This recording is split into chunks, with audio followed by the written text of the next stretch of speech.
that you've had some rather emotional rivalry-style games with in recent years, and one of your seniors had a somewhat subpar day, but you still pull out the win. How? Well, our other senior took over. One of our other seniors had the three that I really talked about playing. I thought taking over. You know, I thought Haley was super aggressive today. You know, especially in the first half. In the second half, she had a couple key threes. Today she was just feeling it. I thought Chris played a very solid game, played a lot of minutes.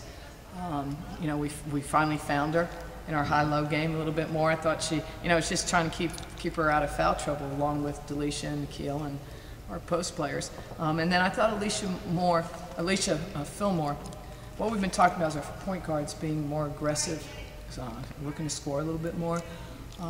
I thought today she came out of the gates more aggressive.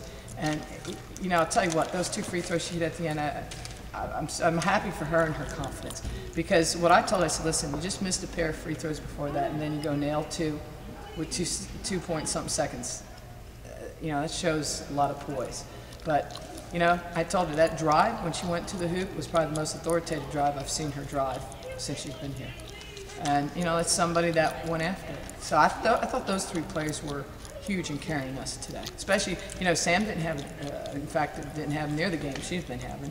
And Delisha couldn't stay in the game more than a couple minutes because she was fouling. You mentioned Alicia making that maybe the biggest drive of her career, or since she's been here. Akil also had one right at the end where she split two defenders, made that key layup. Yeah. And Sam has had a bigger role this year. Is this team starting to sort of grow up a little bit in front of your eyes? Yeah, until we gave up a 17, 18-point lead. Then they went back to teenager status. Now I mean, one thing I like about Akil Simpson is she's not afraid to take shots and miss, as we saw evident of that free throw line jumper, which is really not her game right now. But she has guard-like tendencies when she's on the perimeter. I thought that was a huge drive, because she did split her. And I was actually glad she kept it, because I thought she was going to look to dish. They would have played the dish. I think they were playing the dish. The other thing is they had a nice high-low, her and Chris. And crucial, that put us up too. You know, just little plays like that. But she's, you know, I challenged them during timeout and said, who's going to take over the game? And it's not often you have a freshman say, I will. And I told her, I said, that didn't include taking that, you know, outside shot with two people right there. But what was your biggest concern about UTEP coming in? What was, I guess, your defensive focus that you wanted to try to shut down or contain? Yeah, we did a heck of a job. I think they hit 9 threes. Our goal, you know, they're the leading three-point shooting team in the conference, and by percentage as well as made threes, like 6.2. So we really accomplished our goal. They got 9. Our goal, you know, our goal was to not allow them any made threes, and if anything, minimize the number of threes they hit. We didn't do a great job of that, but you know, we also were doubling their posts. We didn't do it as much the second half because we got burned a little bit. Maybe, you know, should have done it a little bit more. But, you know, I was just so worried about posts being over aggressive on the double, getting in foul trouble. You know, this game kind of was a inside game. They're looking inside, we're looking inside. You know, it was a post-oriented game. You know, I think they're post players. I'll tell you what, they did a heck of a job. You know, they hit some outside shots, they had some nice moves. They split us a couple times. I thought we got caught out of position a couple times, but you know, we wanted to defend what we call the big four. They're 2 guards, 3 and 14, and they're 2 post players, 2 and 12. We didn't defend the big four real well, but you know, hey, we hung on. You mentioned Haley's performance today, and she had, I think, 11 at halftime, and I think ended up with 17. Ended up with 17. Did they make significant adjustments to try to, at halftime, to try to take her out of the offense a little bit? Well, she hit, I believe she had 2 threes, and they were just kind of spot-up threes with somebody, you know, somebody in her face. Well, one of the things I wanted Haley to do a little bit more the second half was get to the rim, and she missed a couple opportunities taking her drive to the basket. I thought she could have done that, but when they started trapping us the last couple minutes, you put people in places, but you know, it's not like you can run set plays against it. When we got the ball to her in the middle, which we wanted her in the middle of our press attack, we wanted her to be more aggressive. And you know, I thought at times we played not to lose the ball game.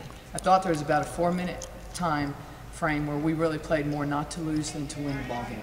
And that's when we tightened up a little bit and had some poor spacing issues. And the other thing is the rotating of post players in and out was killing us with the foul trouble.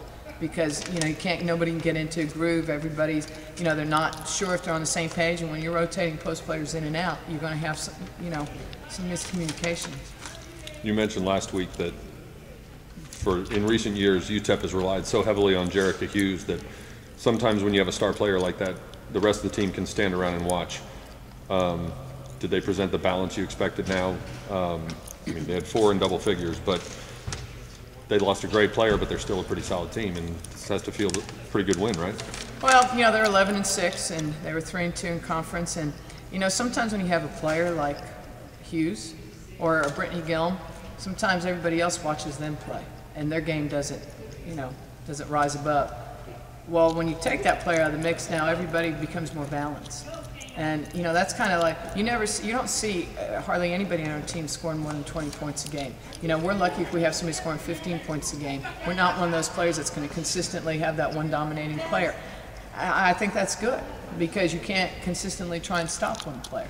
You know, I mean, Haley had a great game today. You know, Sam didn't. Sam may come out the next game and be on fire. You know, I mean, that's when you have players like Hughes. You know, people tend to rely on them too much. And I like what we got from our point guard today. I hope that consistency can continue.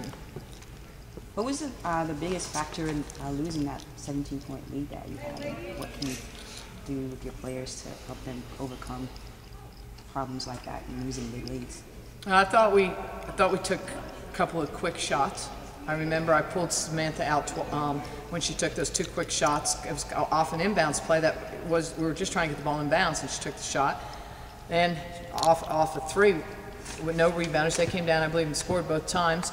And then our fouling, and then putting them to the line.